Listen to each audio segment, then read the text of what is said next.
How's it going, everybody? Welcome back to the channel and to week 2 of my Overwatch League Stage 4 key matches. As you're about to find out, many of the matches this week give teams the opportunity to prove themselves against top tier opponents. In case you don't know what this week's schedule is looking like, here's a quick overview of the matches. And while those are up on the screen, let me quickly explain how these types of videos work for any of you who are new to them. So basically, what I do is pick out games that I recommend watching every single week. I usually give a brief explanation as to why I feel said game could be good and give my predictions as well. I also may highlight specific player matchups that I recommend keeping an eye on. And that's basically it. That's everything you really need to know, so without wasting any more time, let's kick things off with my key matches for Thursday. Game number 1 I highly recommend tuning in for is the one between the Spitfire and Charge. After both of these teams had an excellent outing in week 1, many people believe that these teams are definitely on the rise. I personally have a lot of confidence in London to dominate this stage since we've seen them do so well with bunker comps in the past. The Charge, on the other hand, are a bit more interesting. Yes, they won both of their games last week, but defeating a struggling Boston team and the inconsistent Fusion is not super impressive. As I said in the intro, this week is all about teams trying to prove themselves, and the Charge happen to be one of them. They play some tough opponents this week, and if they can win against them, or at least look competitive, then I think people are going to start taking the Charge a lot more seriously. The Charge DPS are definitely out to make a statement too. If Happy and Nero can hold their own, or maybe even outplay the likes of Prophet and Birdring, then those two could be recognized as one of the best DPS duos in the league. So with that said, you definitely want to pay close attention to Happy and Nero versus Prophet and Birdring, and it's not just the storyline that makes this matchup interesting. We know that both DPS duos are more than capable of putting on a show. As for my prediction, I'm going to pick London 3-2. I don't know what it is, but I think this Charge team is going to give a lot of teams trouble. They have so many talented pieces, and now they can fully unleash their potential since DPS comps are back. And stylistically, they match up with London pretty well since both teams usually depend on their DPS to make big plays. However, I trust London a little bit more to win this game since Gesture is so good at Orisa. I feel that he's going to set up big plays more than Rio can. Gesture, in my opinion, is the X factor that gives London the edge they need. The other game that I think could be good on Thursday will come at the end of the night when the Valiant take on the Dynasty. Even though GOATS was meta at the time, this is still technically a rematch game. Last time they played, Sol narrowly took the win on a decisive map 5, but that was back when the Valiant were still improving, so can the Dynasty still come out on top? Another reason you really want to pay attention to how Sol does this week is because they really need to win or at least look a lot better than they did last week if they want to bounce back and stay in the running for a top 6 spot in the league. Because of that loss to Shanghai, they now find themselves sitting at 8th place. If Sol loses this game against the Valiant, then their chances of making the top 6 are looking really grim. But this game definitely holds importance for the Valiant too. They find themselves really close to being in the top 12, which would allow them to qualify for the play-in tournament, obviously. If they win both of their games this week and teams like the Reign or Hunters underperform, then the Valiant could finally be in the top 12 for the time being. In terms of the outcome, I'll go with the Valiant 3-2. Their match earlier in the year was close, and I think these two match up pretty well with one another, so why not believe this one ends up going the distance too? While I do think the Dynasty end up losing, I definitely believe they end up having a better outing compared to week 1. Because after all, they had the unfortunate fate of running into the Shock and Dragons in the same week, and they're both arguably top 5 teams in the league right now. The Valiant, though, are a bit more around their skill level, so I have faith they keep it a lot closer. But for some reason, I just don't see them winning. I don't know what it is, but their DPS were very underwhelming last week. Even Fleta seemed to be disappearing from time to time. I'm starting to get Stage 4 vibes from last year, where these guys would just depend on Fleta a little too much, and they would end up paying for it whenever he went through a slump. Moving on to Friday, game number 1 I recommend watching is the Fusion and Outlaws matchup. I know it may not seem like it for any of you who have only become a fan this year, but in 2018, these two had an epic rivalry. The Fusion have come out on top almost every single time historically, but almost all of their previous matchups have gone to a map 5, but that's in the past now. The Fusion proved that by dominating the Outlaws earlier this year. With how both teams played last week, it may seem like Houston is the better team right now. They got a big win over the Gladiators while the Fusion lost 2 map 5s.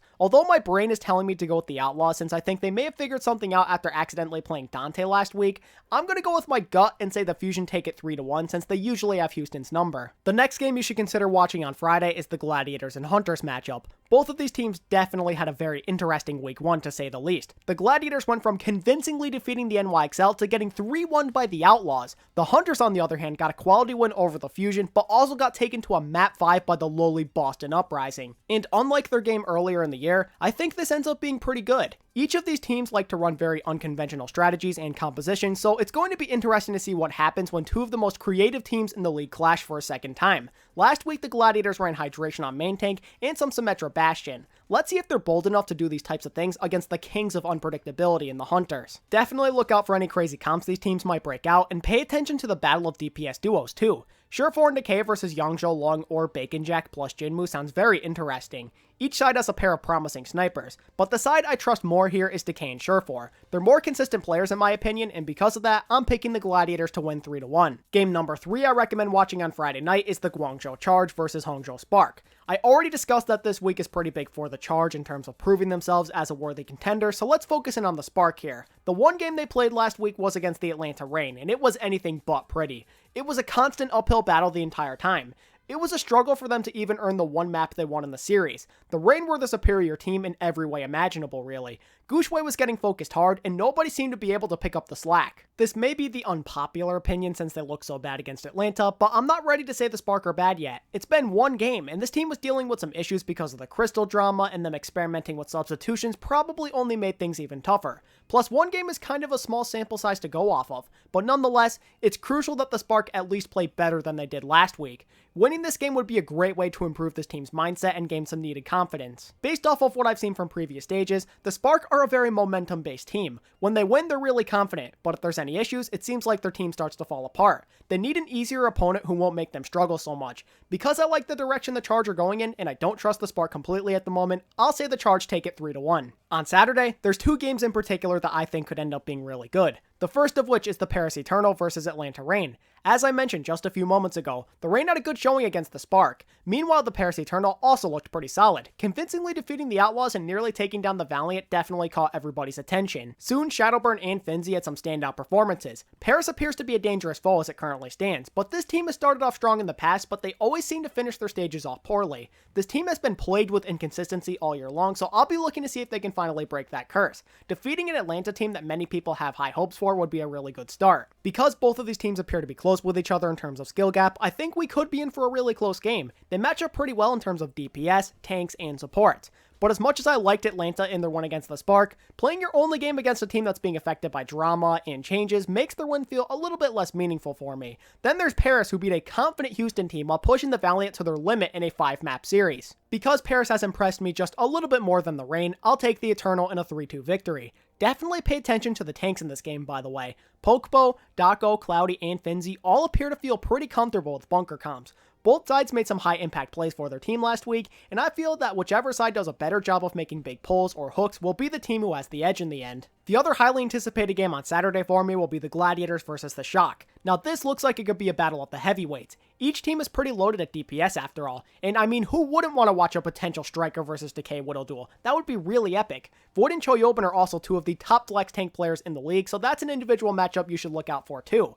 And as I said with their matchup against the Hunters, you never really know what kinds of crazy strats the Gladiators may try and break out. I'm also interested to see what the Shock decide to do with their lineups. We saw them utilize every single DPS player on their roster last week against the Dynasty, so it'll be fun to watch if they decide to utilize all of them once again, or if they have something else in mind. They may put in their best snipers to try and outplay Decay and Surefour, or maybe they decide to bring in their best dive players to pressure the Gladiators into swapping off of the snipers. The possibilities just seem endless to me since they're so loaded at DPS, but in terms of who I think wins this, I'm picking the Shock to take it 3-1. The Gladiators were a little too inconsistent for my liking last week. Putting on an act of brilliance against the NYXL, but then getting crushed by the Houston Outlaws in the same week makes me question where the Gladiators truly stand right now in the rankings, and I can't really say the same for the Shock. The common consensus with them is that they're still one of the top teams in the league. Okay, now let's take a look at my Sunday games finally. The first game I recommend watching on this day is the Houston Outlaws and Atlanta Reign matchup. This game gives me very similar vibes to the Atlanta and Paris game. Both teams appear to be around the same skill level, so it would make sense to believe this ends up being fairly close. For me personally, this game comes down to a few different factors. For one, how well can Spree do against the likes of Dako? Spree had a really good game last week, but he's been a bad player overall this year, so I'm intrigued to see if he can have another standout performance. If he can hold his own against a solid player like Dako, then I'll be convinced that the Outlaws found their answer off tank. The battle of DPS trios has definitely caught my attention as well. Jake, Linkser, and Dante versus Babybay, Erster, and Enlier. Who shall prevail? And while Linkser would probably do just fine against Babybay or Enlier in a Widow duel, do the Outlaws really want to run Linkser over Dante after how great he looked on the Sombra last week? I'm excited to see what kind of game plan the Outlaws decide to follow here. Even with all these factors in mind, this is one of those games that's an absolute toss-up for me. It's like 50-50 basically. I wouldn't be surprised if either team won this game. Because I feel this way, I'm just going to pick the Reign to take it 3-2 and move on since it's hard for me to decide who I actually like more more here. And last, but certainly not least, the final key match I have for week 2 will be the Washington Justice versus the Vancouver Titans. I know the likelihood of this game being close is slim, but the Justice are yet another team that have a chance to prove themselves, and even taking a map off such a good team would be really impressive, I feel. Plus, with Losic and Elivov being announced to be unavailable in 2019 due to visa issues, Janice and Samson have been given the opportunity to prove their worth. And what better way to do so than by having a decent performance against the likes of Bumper and Janu? My other interest factors for this game include Hureg versus Corey, since the two of them are looking like top Widow players in the league, and Haxel potentially playing more Genji. I think the Haxel thing should be pretty self-explanatory since he's so good at the hero, but the Hureg and Corey part goes beyond them both being good at Widow.